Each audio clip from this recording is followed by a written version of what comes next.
हिमाचल में प्राकृतिक आपदा के कारण अभी तक बहुत अधिक नुकसान हो चुका है। प्रदेश को राजस्व विभाग अभी भी आकलन कर रहा है।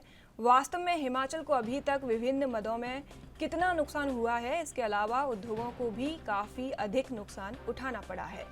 सड़कें बंद होने के कारण विभिन्न उद्योगों को अपना कच्चा माल पहुंचाने में काफ़ी दिक्कतों का सामना करना पड़ा।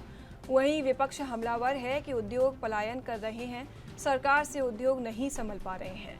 इन सभी विषयों को लेकर एएनबी न्यूज़ ने सीपीएस राम कुमार से खास बातचीत की।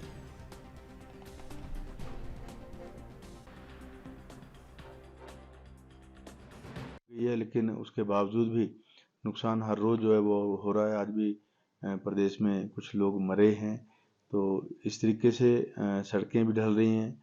नेशनल हाईवे हम खोलते हैं, रोज बंद हो जाता है। मेरी अपनी अगर कंस्टिट्यूंसी की बात करूं, लगभग 350-400 करोड़ का नुकसान जो है वो केवल दून क्षेत्र में हुआ है। हालांकि वो आधा मैदानी आधा दूसरा है। नदियों ने बहुत सारे लोगों की ज़मीनें बहा दी हैं, पुल बह गए हैं।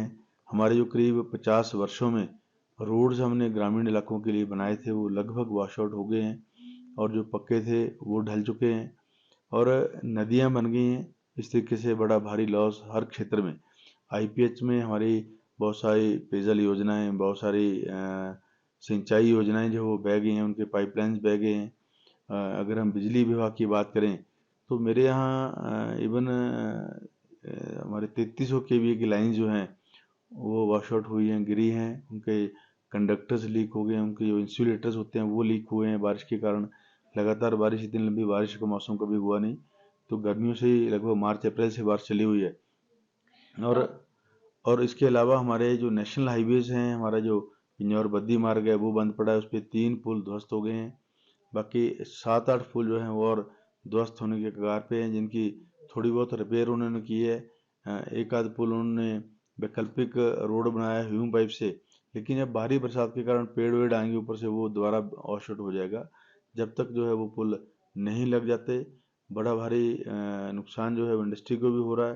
ट्रांसपोर्ट जो सीधे तौर पे आती थी, अगर वहाँ 1 रुपया लगता था, वो 1.25 रुपये दे के बाद रोपड़ जो है वो गाड़ियाँ जो बहुत ज़रूरी उनका रॉ मटेरियल आ रहा है, बहुत ज़रूरी उनको डिस्पैचेज यहाँ से करके फिनिश गुड्स की भेजनी है, तो इसलिए हर हर क्षेत्र में जो लॉस हुआ है। बताई आपदा के कारण जो नुकसान हुआ, नदियों का रौद्र रूप देखने को मिला, उसमें एक चीज़ और उभर कर सामने आई कि जो यानी खनिज नहीं, खनन जो हम बोलते हैं कि माइनिंग हो रही है, अवैध माइनिंग हो रही है, बहुत ज़्यादा हो रही है। लेकिन ये भी देखने में आया कि कई जगह माइनिंग अगर हुई होती, तो शायद उतना नुकसान ना होता। तो आपको लगता है कि माइनिंग को लेके भी कोई कोई ऐसी पॉलिसी सरकार को लानी होगी कि जहाँ पे माइनिंग की ज़रूरत है, वहाँ पे हो, अवैध मतलब बहुत ज़्यादा खनन ना हो, लेकिन जो ज़रूरत है, वो हो? खनन से लेकिन हल्ला पेपरों में जो होता है वो वैसा हकीकत में नहीं है। जहाँ पुल के डाउन स्ट्रीम में खनन होगा वहाँ पे पुल को नुकसान होगा, लेकिन उस खनन के हल्ले के कारण जो है, जो नदियाँ बंद हुई हैं, जिन नदियों में हर जगह हर साल खनन होना चाहिए, उनका जो क्ले है या उनकी जो सिल्ट है वो निकलनी चाहिए, वो नहीं निकलती है, क्योंकि कोई ना कोई न्यूज़ लगा देता है और उसके बाद प्रशासन हरकत में आता है। तो मैं कहूँगा कि बद्दी से नालागढ़ तक के जितने हमारे पुल है, उनकी पूरी अपस्ट्रीम जो है वो भर गई। 3-3, 4-4 फीट जो है वो उनका जो वाटरवे है वो बंद हो चुका है। उस कारण जो है हमारे पुलों को नुकसान हुआ। अगर बद्दी उद्योगों की स्थिति जिस तरह विपक्ष बता रहा है उस तरह की नहीं है, बिल्कुल सही है।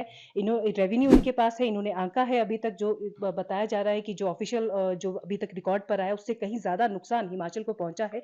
अब देखने वाली आने वाले दिनों की बात है कि मुख्यमंत्री किस तरह से राहतें जो अभी तक प्रदान की जा रही है उसमें किस तरह का इजाफा प्रभावितों के लिए कर सकते हैं, उद्योगों को क्या आने वाले दिनों में जो है राहतें प्रदान सरकार कर सकती है। शिमला से मैं एएनबी न्यूज़ के लिए टीना ठाकुर।